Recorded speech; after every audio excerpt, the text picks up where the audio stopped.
Goalie's out, top center of the box, and 33 in white, Carpenter, is going to be the double man. Comes to double back behind the cage. It forces a bad pass, and it's going to force the turnover. That was effective defensive strategy.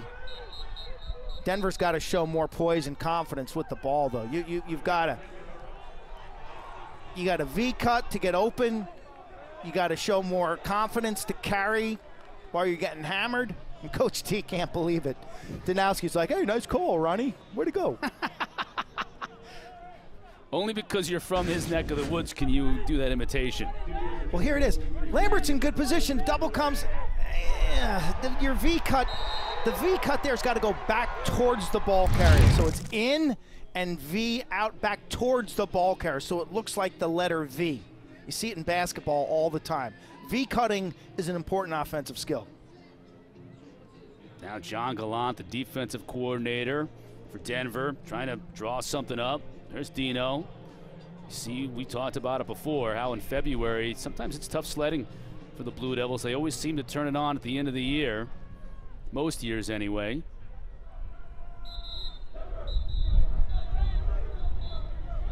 Looking to avoid not only another loss, but another close loss here in February, as you saw from that ledger. A lot of those games, close games. Well, who do you like here if you're Duke on offense now? Game's on the line.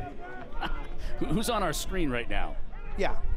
Okay. So this may start on the near side, lower left. Well, first of all, they got to clear it. So don't assume anything. So it's important that the middies come back and stay relative and help this clear out. That's Brower back over to Helm. To the shorty, Jack Gray. And Gray's going to punt return this across the midfield line. Nice work. Really nice work. Duke's got a timeout they can use. Great play by Gray. If you're one-on-one in the open field and you're a young midfielder, we expect you to run by that guy, to give him a head and shoulder fake, to give him a split, a right to right. Give him something, use your wheels. That was a terrific clear by Jack Gray. And the timeout used by Duke. So now they have just under a minute left. Plenty of time to run through the entire offense and get the equalizer. Coach Tierney will communicate this one up. You know, defensive innovator when he took over at Princeton, known for their ability to slide from the crease or adjacent, but then the recoveries were excellent. It later became a personnel-based defense. So if Cotter was going to the goal, we knew he was all righty, and we'd force him to his left and double team. Or if so, it was defense by individual. I think what's important right here is you find 34 and you make it difficult for him to get the ball, and then you're ready to support. I think you can live with a lot of outcomes, but you can't live with an outcome where Brennan O'Neill beats his man and scores unassisted.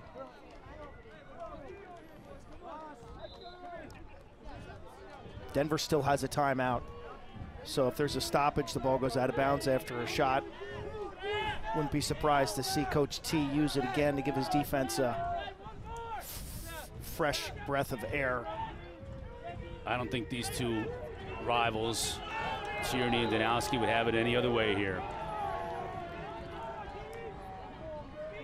Great night of lacrosse in Durham coming down to this. Duke wants to keep it going. O'Neill. Forced behind the cage. That's Balsamo.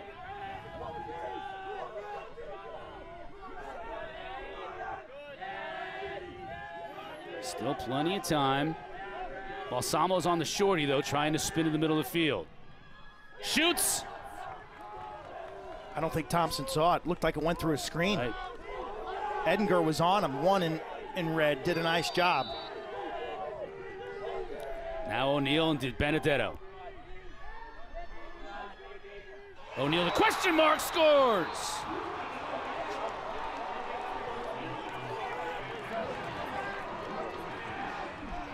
You got questions? O'Neill's got answers. How easy was that, Coach? You should give the ball to 34 a little more. Textbook question mark. Watch him step in, engage the defender, turn away, and bury that ball in the low corner, left-handed. Beautiful sunset at Koskinen. Chris Cotter, Quint Kessenich as we head to overtime. Denver and Duke all tied at 13. Here are your overtime rules. It is a sudden victory. Next goal will win it. And we'll play until we can get that goal. Each team with a timeout in each period. And Brennan O'Neill, 3-3-6 on the day. Give him a ground ball, a caused turnover. Huey's really come to the fore here in the second half. I think he understands that he's got to live in a world where he defers and plays team lacrosse so that the Duke team gets better and better as this year progresses. But he also knows that at crunch time, it's time to activate those superpowers. And it's a fine balance, but we've seen him pull it off with that goal right there to tie things up with 18.6 seconds to go. 6 points on 5 shots and limited touches. I mean, he's just flowed through this offense. Duke has done very little over the course of the game prior to that last possession to really run the offense through him. So now Jack Thompson in Denver will be defending. Man down, possession to Duke for the first. Next goal, yeah, 52 seconds of this overtime period. Okay, next goal wins. What scares me about Duke's extra man, I mentioned it earlier, are the 2 lefties. Okay, O'Neill and 51, Dyson Williams. Some of the other righties, I'm taking my chances with them from distance. But Dyson Williams is money in the bank from mid-range, and we know how good Brennan O'Neill shoots it. That's how I'm structuring, shaping, or sculpting this defense to deny 34 and 51 and maybe encourage someone else to shoot. Of course, first things first, you got to take away 2 in the middle. You play man-down defense inside out. Here's Balsamo, the freshman. Couple of goals on the day. To Williams, up top. To O'Neill.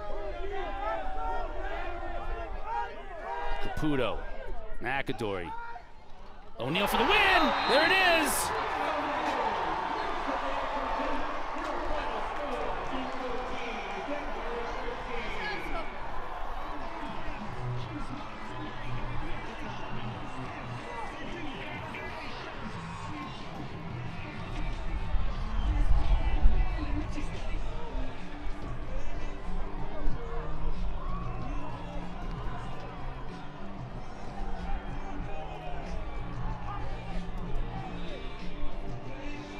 You talk about seizing the moment. Team down 1, you beat your man, you score a goal. You go the extra man, and a picture-perfect step down left hand that just paints a corner.